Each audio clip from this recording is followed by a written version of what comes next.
우리 좌우에 계신 분들과 서로 사랑을 나누며 인사하는 시간을 갖겠습니다. 한 주간 동안 건강하게 사시다가 하나님의 전에 오신 여러분들을 진심으로 축복하고 서로 반기는 마음으로 인사하시고 축복해 주시길 바랍니다. 다 같이 인사하십시다.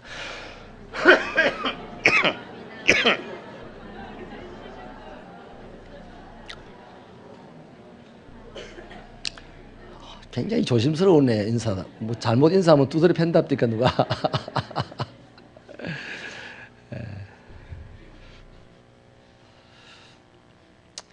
우리 하루 빨리 우리 하나님의 집에서 밝은 표정으로 사셔서 그 밝은 표정이 완전히 고착화되어 가지고 세상에 나가서도 그 밝은 표정이 이어지게 되기를 바랍니다. 우리 새벽에 오후 찬양 예배 시간 되면 참 행복하고 즐거워하시는데 그런 모습이 24시간, 한 달, 1년, 평생 가셔서 천국의 내 진면목을 세상에서도 볼 수 있게 되기를 축원합니다. 피에르 렌치니크 박사라는 분이 있는데요. 이분은 특별히 세계 역사의 중요한 리더들에 대하여서 연구를 많이 하였습니다. 근데 이분이 그렇게 연구한 결과를 보면 의외로요, 많은 지도자들이 고아와 또 편모, 편부스라에서 자란 불행한 아이들이 세계를 이끌어가는 리더들이 많이 되더라는 것을 발견을 합니다. 그래서 그들의 한 사람 한 사람 이름을 거명을 하는데 무려 300여 명이 세계 역사의 리더들로 거명이 되어 있습니다. 뭐 이를테면요, 우리가 잘 아는 사람들을 몇이 들어보면 알렉산더 대왕, 또 시저라고 하는 로마의 황제, 그다음 프랑스의 나폴레옹 황제, 영국의 빅토리아 여왕, 미국의 초대 대통령이었던 조지 워싱턴 대통령, 이런 분들요 다 불행한 어린 시절들을 보냈던 사람들이었다고 합니다. 그래서 이 렌치니크 박사가요 큰 말씀을 탁 하나 던졌는데, 세상에 고아가 세계를 리드한다 하는 말을 던졌습니다. 우리 한번 함께 따라해 보십시다. 고아가 세계를 리드한다. 그 고아의 범주 안에는 불행한 어린 시절을 보낸 사람을 이야기하는 겁니다. 근데 신학자요 상담가인 폴 트루니에 박사가요 이 렌치니크 박사의 고아가 세계를 리드한다는 이 말에 영감을 받아서 책을 한 권 썼는데, 고통보다 깊은이라는 책을 썼어요. 그래서 거기서 슬픔이 크면 클수록 그 슬픔이 생산하는 창조적 에너지도 크다라고 밝힙니다. 그러면서 고통은 창조적인 삶으로 들어가는 관문이다, 이렇게 이야기를 했습니다. 인정하십니까? 그렇습니다. 시련은요 우리를 망하게 하는 것이 못 됩니다. 시련은 오히려 우리를 더 성숙하게 만드는 아름다운 도구입니다. 아멘입니까? 근데 여러분 다 훌륭한 인생 되고 싶죠? 위대한 인생 되고 싶죠? 근데 시련은 싫죠? 그래서 안 되는 겁니다. 시련을 터부시하고 시련을 재수없게 생각하고 시련을 나쁘게만 생각하니까 위대한 사람은 되고 싶은데 위대한 사람이 안 되는 겁니다. 성경의 모든 위대한 인물들이 그것을 분명하게 증거하고 있지 않습니까? 내가 받은 시련만큼 그 인생이요 위대하게 되는데요, 문제는 시련이 지나갈 때 살아있어야 돼. 시련이 지나가는데 살아있기만 하다면 그 시련을 통과한 사람은 그 시련만큼 큰 인물이 되는 것입니다. 아멘입니까? 그 대표적인 사람이요 다윗 아니겠습니까? 그래서요 오히려 시련은 우리를 더 성숙하게 만들어주는 창조적인 도구가 되는 것이죠. 그렇다면 정말 우리가 중요하게 얘기해야 될 것은 나 예수 믿으니까 시련 안 와야 돼가 아니라, 나 예수 믿으니까 시련을 이겨내는 자가 되어야 돼라고 해야 되는 거죠. 예수님이 십자가의 죽음이라는 것을 통과함으로 부활의 첫 열매가 되시고 모든 죽을 자들의 소망이 됐지 않습니까? 예. 그래서요, 진짜 우리가 중요하게 생각해야 될 것은 시련은 이제 나에게 안 왔으면 좋겠다가 아니라 시련이 나에게 찾아올 때 내가 어떻게 대처할까, 요거에 대한 의식이 분명하게 있어야만 되는 것입니다.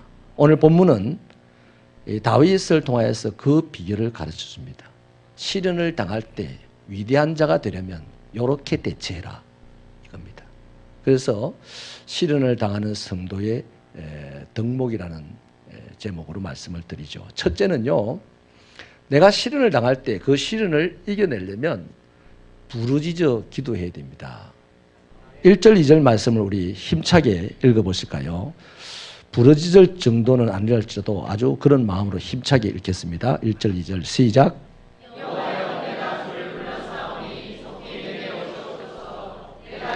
부르짖을 때에 내 음성에 귀를 기울이소서. 나의 기도가 주의 앞에 분향함과 같이 되며 나의 손 드는 것이 저녁 제사같이 되게 하소서. 다윗은 부르짖을 것이라고 합니다. 자신의 시련기 속에서 나는 부르짖을 거야 라고 말하죠. 이 부르짖다는 단어를 사전에 찾아보면 그 뜻이요, 큰 기쁨이나 슬픔, 고통 따위의 격한 감정을 스스로 억누르지 못하여 소리 높여 크게 떠드는 것을 부르짖음이라고 그랬어요. 그러므로 부르짖는 기도는요, 외교 문서와 같이 토시 하나 틀리면 안 되는 그런 의전 용어가 아니에요. 또 사랑하는 사람에게 쓰는 연애 편지 같은 따위는 더더군다나 아니에요. 그러므로 기도는 잘해야 합니다. 어떻게 기도하는 것이 잘하는 기도일까요? 성경에 잘하는 기도에 대한 설명이 없어요. 그런데요, 잘하는 기도가 뭔지는 분명히 드러나 있습니다. 응답받는 기도가 잘하는 겁니다. 예레미야 33장 3절은 너는 내게 부르짖으라. 내가 내게 응답하겠고 내가 알지 못하는 크고 비밀한 것을 보일 것이다. 부르짖어 기도하는 사람에게 하나님은 반드시 응답하시겠답니다. 잘하는 기도는 부르짖어서 기도하는 거예요. 그리고 그런 사람에게, 부르짖어 기도하는 사람에게 하나님이 보너스로 주는 게 뭐냐면 남들이 알지 못하는 비밀스러운 것도 알려주신다는 거예요. 할렐루야. 여러분, 한나의 기도가 그런 기도 아닙니까? 한나가 기도할 때요, 그녀의 말을, 기도의 말을요, 그 당시에 제일 신령하다고 하는 엘리 제사장도 못 알아들었어요. 우리는 보통 기도할 때 사람 알아들으라고 기도합니다. 정말로 하나님이 알아들으라고 기도하는 경우는 썩 없어요. 내가 하는 이 기도를 사람이 얼마나 잘 알아들을까에 초점을 맞추고 기도합니다. 기도가 아니죠. 한나의 기도는 사람이 알아듣든지 못 알아듣든지, 제사장이 알아듣든지 못 알아, 제사장은 심지어 한나가요, 기도할 때 술을 먹고 주사 부리는 줄 알았어요. 그러니까 한나의 기도의 말을 하나도 못 알아들었어요. 그런데 하나님은 알아들었습니다. 하나님은 그래서 응답했습니다. 사무엘이라는 멋있는 아들을 주셨지 않습니까? 여러분 생각해 보세요. 갓난 아기들이 자신들이 필요가 있을 때 어머니에게, 엄마 아빠에게 자신의 필요를 알리는 방법을 한번 보십시오. 뭔가 멋있는 수식어를 동원해 가지고, 엄마 아빠 참 나를 낳아줘서 감사합니다.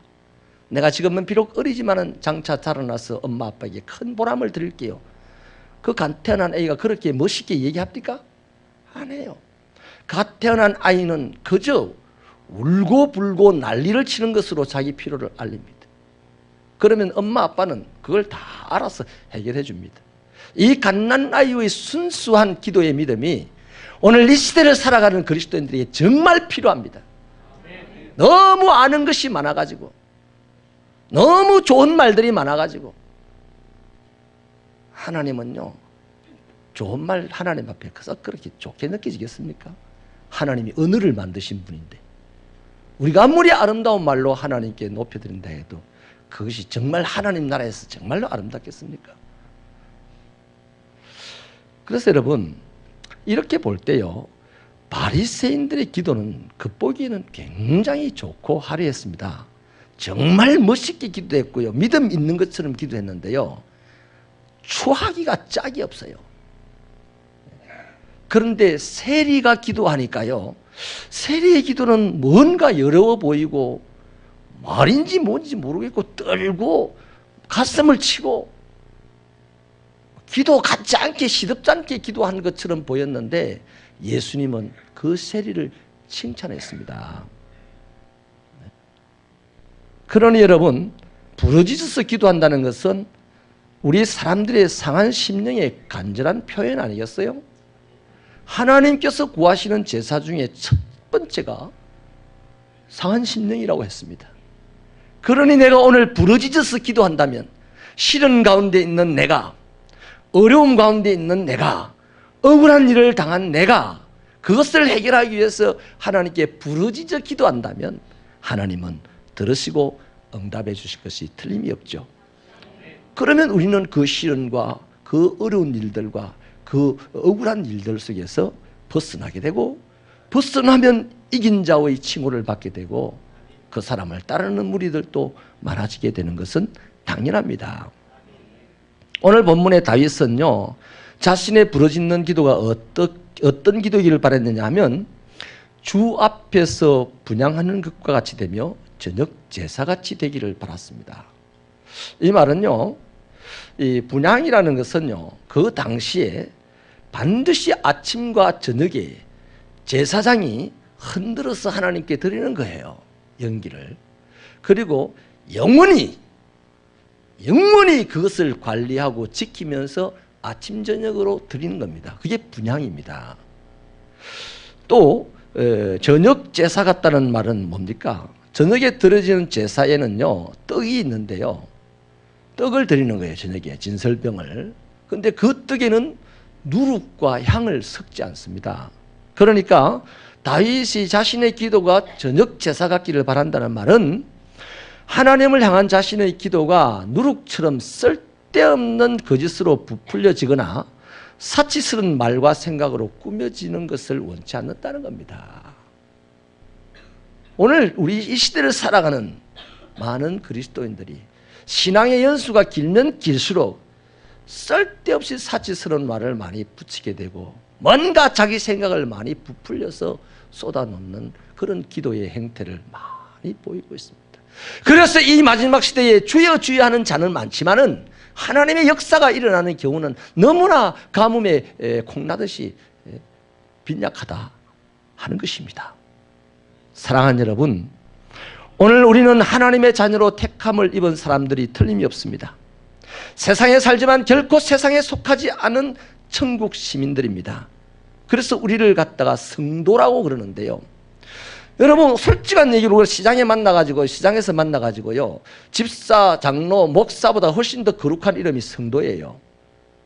그래서 우리가 그냥 길에서 만났을 때, 많은 사람들이 있을 때 성도님 이렇게 부르면 왠지 좀 닭살이 돋는 것 같고 부담스럽고 그렇지 않습니까? 저는 우리 새벽교 성도들의 신앙이요, 이 세상 어디에서 내 신앙이 드러나든지 내 지기가 드러나든지 상관하지 않는 그런 담대한 믿음이 있으시기를 축원합니다. 아무튼 우리가 성도라고 이름 지어졌기 때문에 사단은 우리를 미워합니다. 그래서 우리에게 온갖 것으로 위협하고 유혹하고 협박하면서 우리를 하나님의 뜰에서 끄집어 나가려고 하는 거죠. 그게 시련이라는 이름으로 우리에게 우리의 삶에 다가와 있습니다. 이럴 때 여러분, 요청되어지는 첫째 덕목이 바로 부르짖어 기도하는 겁니다.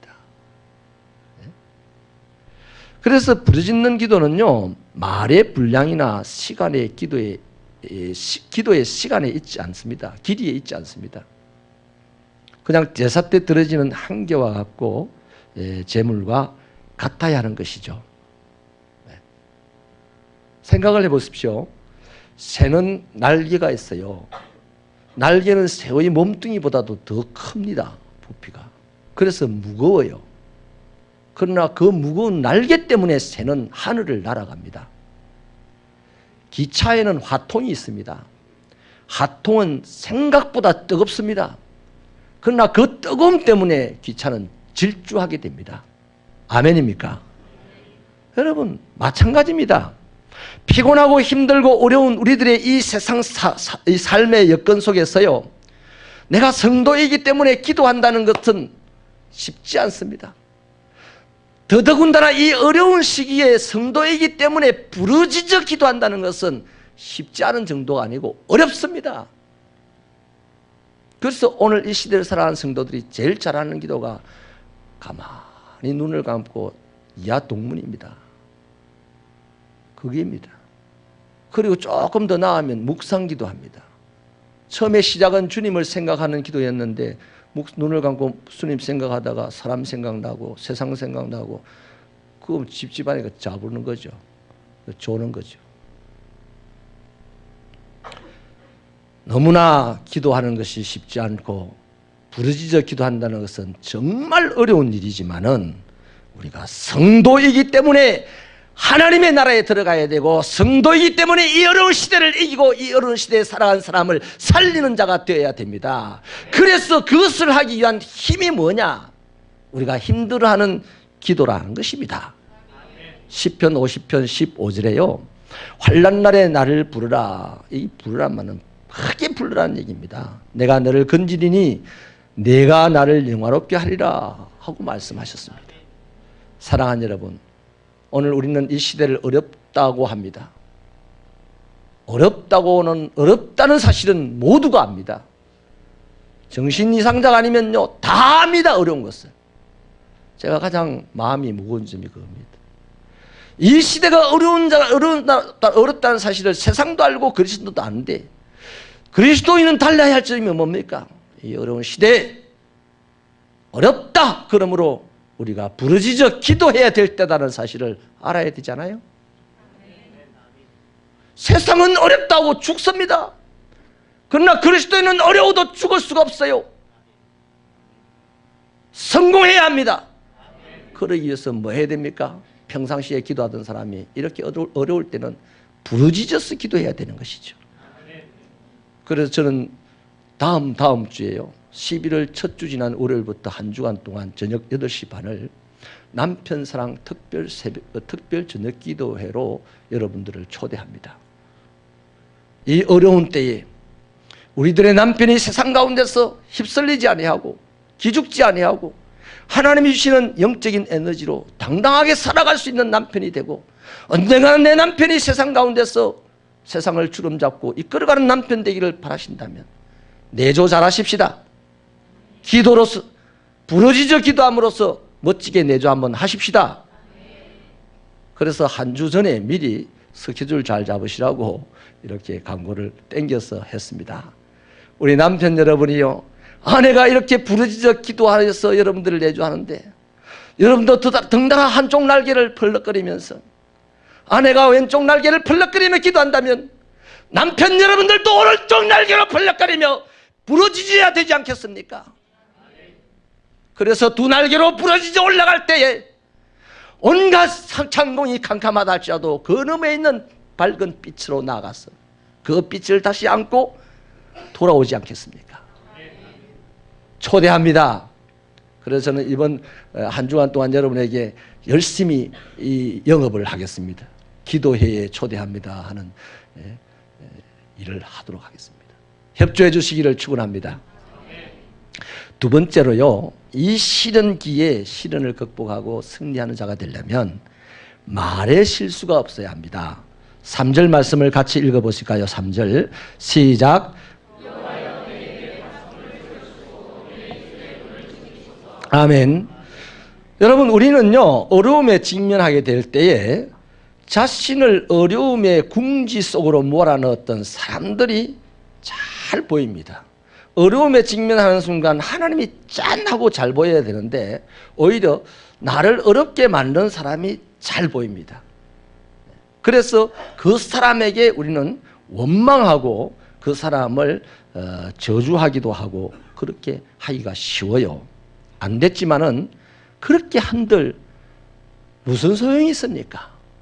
내가 그 사람에게 원망하고 그 사람을 저주를 퍼붓는다 해서 그 사람이 죽습니까? 저주를 받습니까?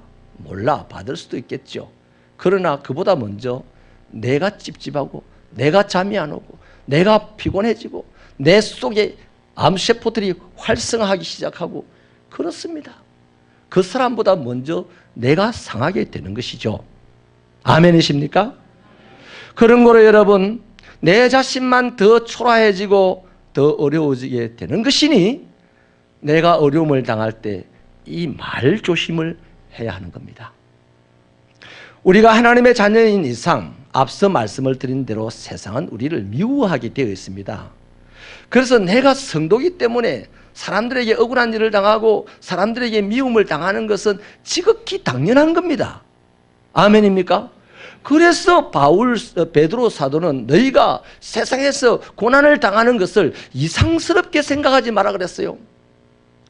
여러분, 내가 이 세상을 그리스도인으로 살아가는데 어려움을 당합니까? 그게 이상합니까? 아니, 당연한 겁니다. 그렇게 당연한 거 앞에서 이상하다 하고 말로서 하나님이 있냐 없냐, 나를 왜 저 사람이 억울하게 만들어, 지가 더 나쁜 녀석이면서 뭐 이런 말을 하면 오히려 그렇게 분통을 터뜨리게 되었을 때 자칫 우리는 사단이 쳐놓은 올무에 걸리게 된다는 것이에요. 욥을 보십시오. 사단이 얼마나 올무를 강력하게 쳤습니까? 욥기 1장 22절에 보면 재산도 자녀도 모든 것을 잃어버리게 하였습니다. 2장 10절에서는 사단은 욥의 건강까지 빼앗아갔습니다. 거기서 아내마저도 욥을 저주하면서 떠나버렸습니다. 욥은 이유도 없이 하나님 때문에 어려움을 당하게 됩니다. 그러면 사단을 향하여서 욕을 하고 하나님을 향하여서 원망하고 자기를 저주하고 떠나가는 마누라의 뒤통수가 되고 가다가 엎어져서 코가 깨져 죽으라 하고 말이죠. 그럴 만도 하지 않습니까? 너무 억울했어. 너무 분했어. 그런데요, 거기에서 마지막을 어떻게 성경이 정리를 해주냐 하면 욥은 이 모든 일에 입술로 범죄치 않았다. 이게 성도의 아름다움입니다. 성도의 능력입니다. 여러분, 정말 우리는요, 스스로가 당하는 어려움을 직면하게 되면 그것보다 내가 당한 어려움이 하나라면요, 그것 때문에 억울해하는 힘은 둘입니다. 분노하는 힘은 셋입니다. 불평하고 저주하는 힘은 넷입니다. 이런 경향이 있어요. 하지만 이렇게 우리가 어려움을 당했을 때 분노하고 불평하고 원망하고 하는 이 모든 것들은 나를 더욱 어려운 궁지로 몰아넣는 마귀의 올무라는 것을 잊지 마시고, 내가 어려움을 당할 때, 억울한 일을 당할 때 그때 말에 실수가 없도록 하나님 나의 입술에 파수꾼을 붙여달라고 기도할 수 있는 여러분 되시기를 바랍니다. 예루살렘을 여행하다가 한 방문객이 회당에서 예배드리는 모습을 이제 보고 싶어서 들어갔대요. 근데 이 유대인들이 열심히 경건하게 예배를 드리더랍니다. 참 감동적이더랍니다. 근데 딱 이상한 특징이 하나 있더래요. 예배 시간에 모세라는 이름만 나오면 사람들이 궁시렁거리고 막 머리를 흔들면서 안 좋은 표현을 하더랍니다. 그래서 예배를 마치고 난 뒤에 그것이 궁금해서 한 사람을 붙잡고, 야, 참 예배를 경건하게 아름답게 감동적으로 잘 드리던데 특이한 것이 왜 모세의 이름만 나오면 그렇게 머리를 흔들기도 하고 싫어하는 표정을 짓고 그랬습니까? 라고 물었더니요, 당연한 거 아닙니까? 그래요. 뭐가 당연하냐? 아니, 모세가 우리를 인도해가지고 우리가 적어도 여기서 세계적인 오렌지는 먹고 살지만은 우리가 정작 필요한 거는요, 기름이거든요.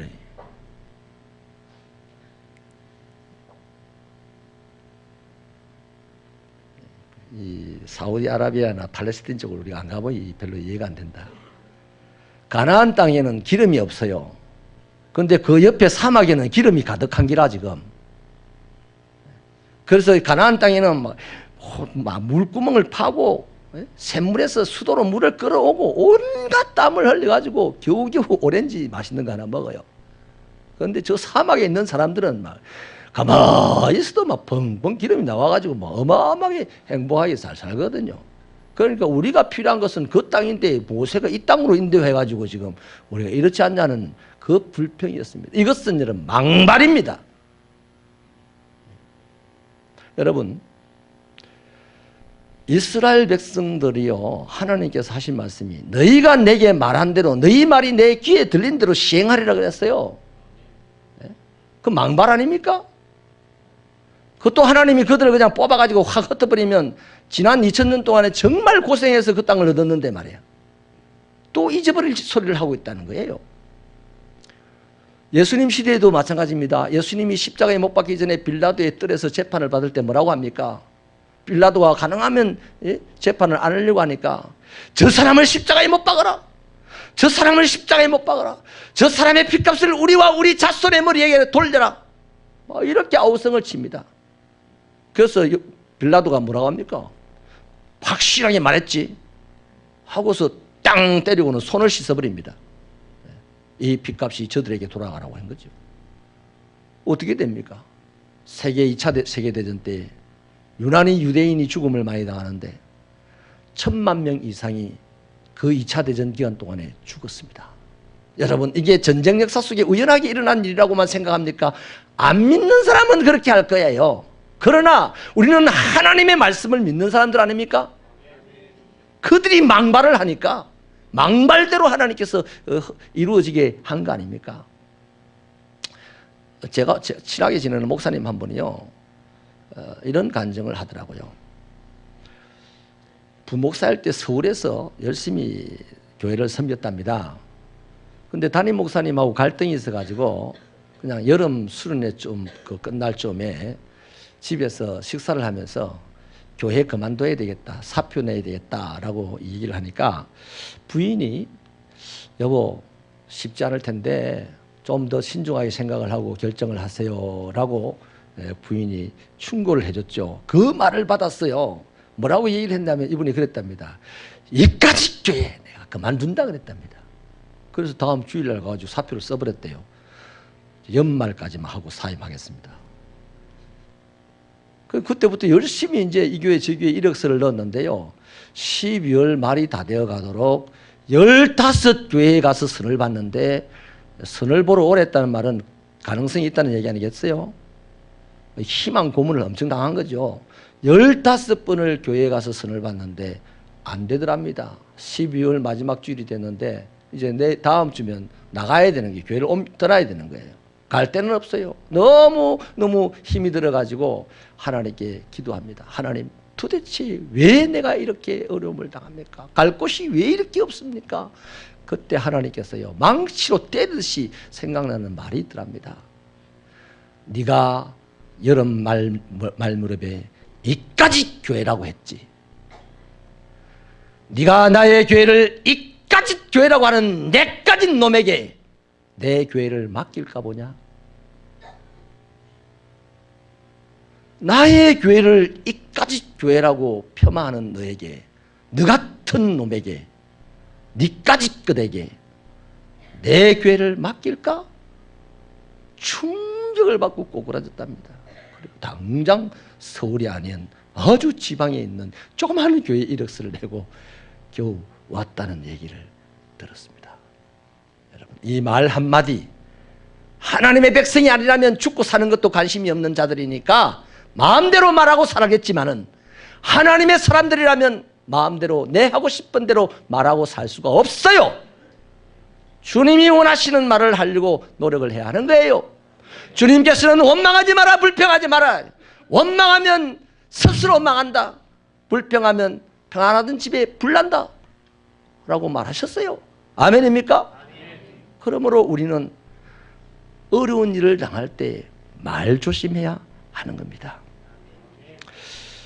사랑하는 여러분, 야고보서 1장 2절은요, 내 형제들아 너희가 여러 가지 시험을 당하거든 온전히 기쁘게 여기라, 이렇게 말씀을 해요.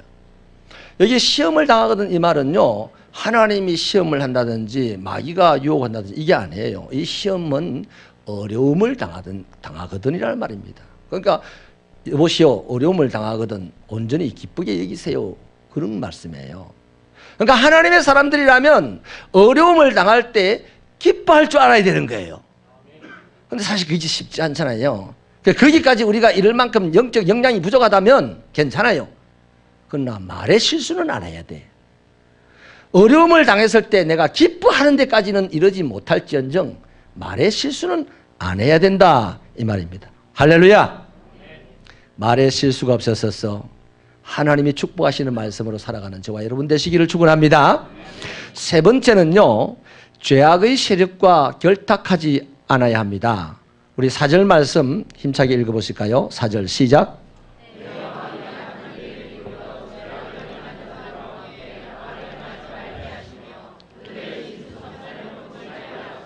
아멘. 한때 대도라는 닉네임을 가지고 있었던 조세영이라는 분이 있어요. 이분은 회개하고 또 하나님의 사람으로서 뭐 신학교에도 다니고 했던 그런 얘기를 들은 적도 있습니다. 근데 이분이 회심을 했으니 얼마나 어렵겠습니까? 외롭기도 했을 것이고 길을 지나가면 도둑놈이라고 욕도 했을 것이고요. 옛날에 도둑일 때는 욕 안 들었어요. 숨어 다녔으니까.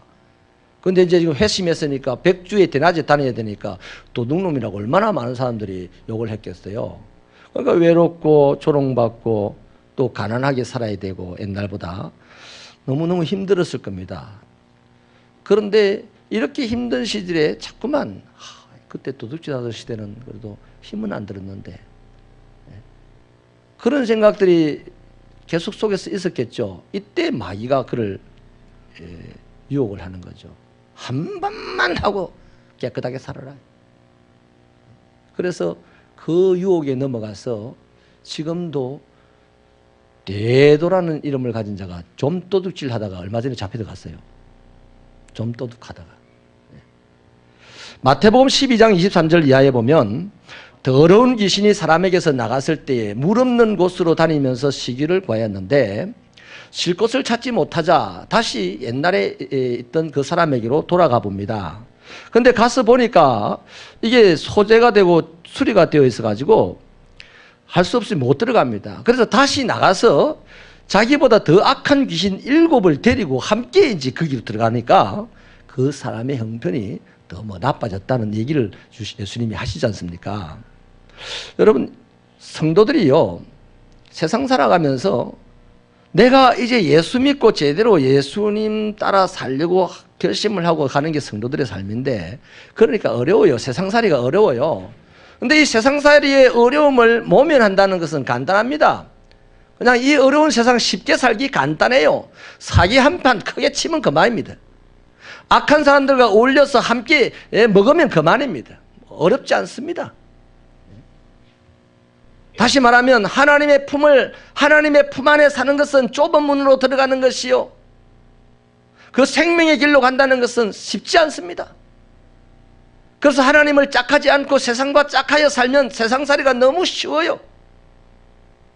그렇지만 우리는 하나님의 진주들입니다. 진주를 빼내가지고요, 조개벌 속에서 진주를 끄집어내가지고 다시 조개벌 속에 집어넣는 사람이 어디 있습니까? 우리 하나님이 우리를 그 제약의 뻘구덩이에서 끄집어내가지고 다시 제약의 뻘구덩이 속으로 집어넣으실 하나님이 아니십니다. 아멘입니까? 그러므로 저와 여러분은 이 세상에서 가장 가치 있는 하나님의 보석들이니, 그래서 예수님이 진주를 돼지에게 던질까 보냐라고 했습니다.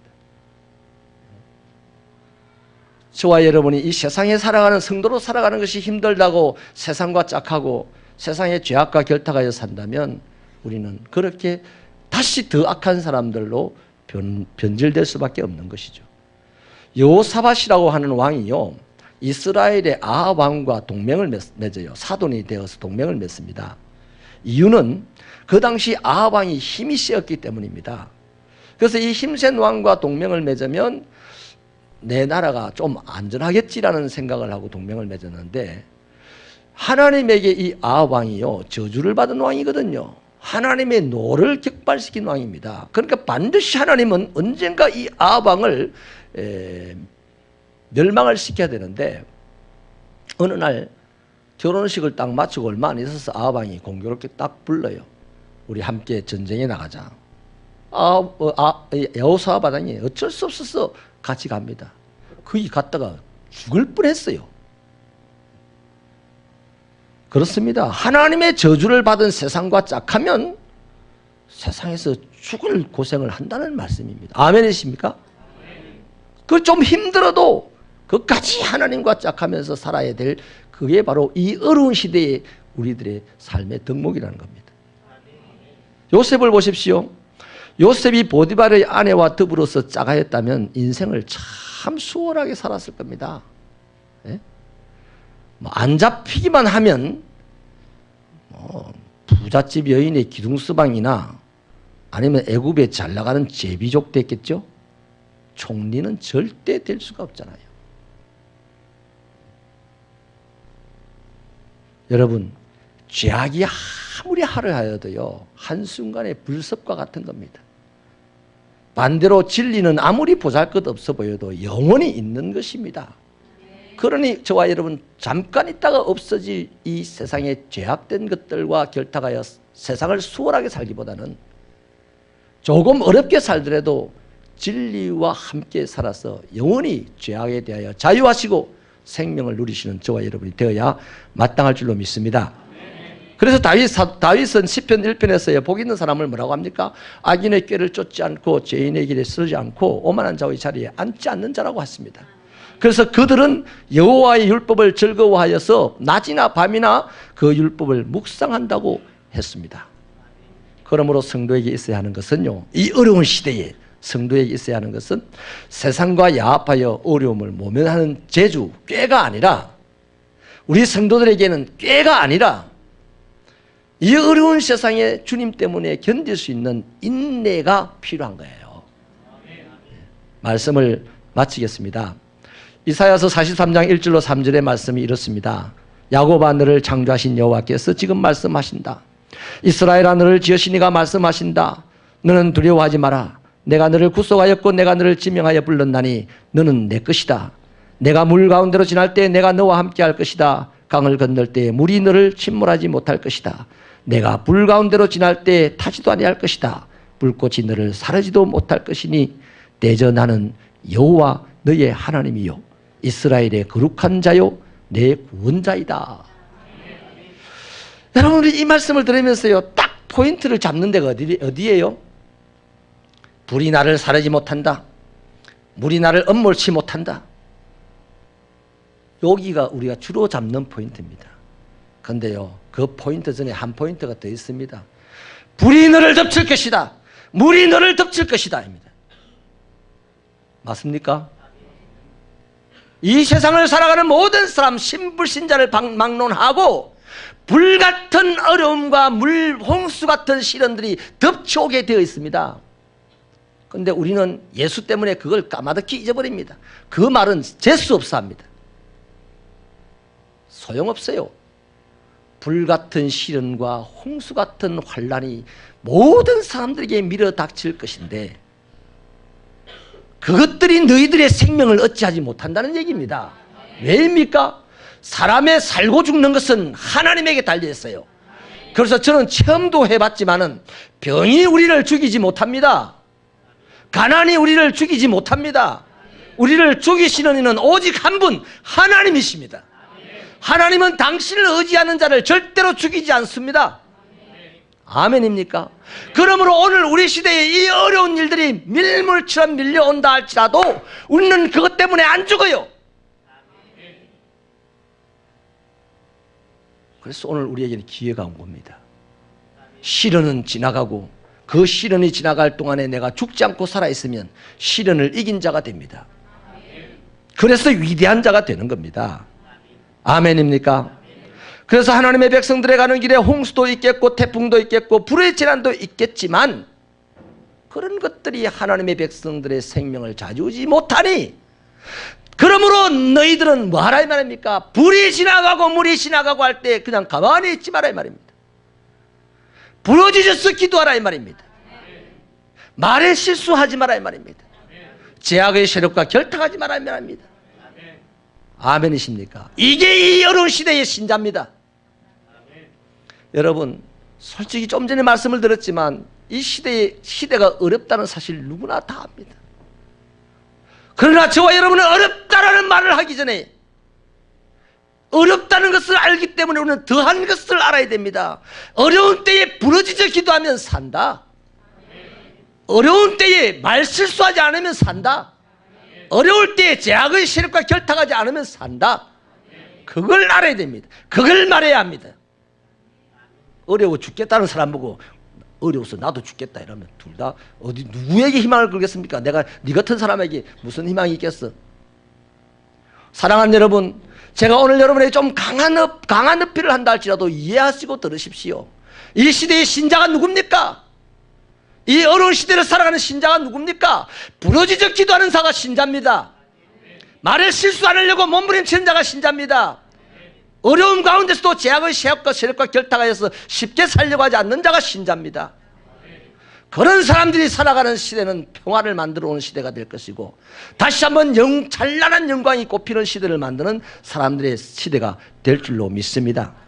그래서 저와 여러분은 어려워서 다 죽어가는 이 시대에 저들을 살 수가 있다라고 하는, 살릴 수 있는 깃발이 되어야 되잖아요. 오늘 이 시대에 우리는 여호와의 기치가 되고 여호와의 깃발이 되어야 됩니다. 할렐루야. 그래서 우리는 그 어려운 시대에 살아남았어. 살아남을 뿐만 아니라 성공한 자가 되었어. 할 말이 있어야 돼요. 뭔 말이 있겠습니까? 드디어 나오는 말, 고난당하는 것이 내게 유익이었다. 고난당하고 죽어버린 사람이 뭔 그런 말을 할 수가 있어요? 너무 말 지인에서는 따라하는 것밖에 안 되지. 앵무새밖에 안 되지. 그러나 그 어려운 시대를 견뎌낸 사람이 어려움 당하는 사람에게 고난당하는 것이 유익이야, 힘내라고 할 수가 있는 거예요. 또 오늘의 고난은 장차 있을 영광과 비교하여서 비교가 안 된다. 그러니 걱정하지 마, 살아있기란 해 라고 말할 수 있는 거 아니겠습니까?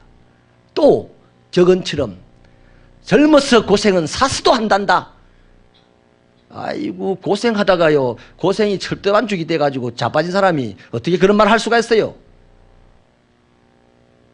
그런 니는 왜 그래밖에 못 사냐밖에 더 하겠습니까? 더 듣겠습니까?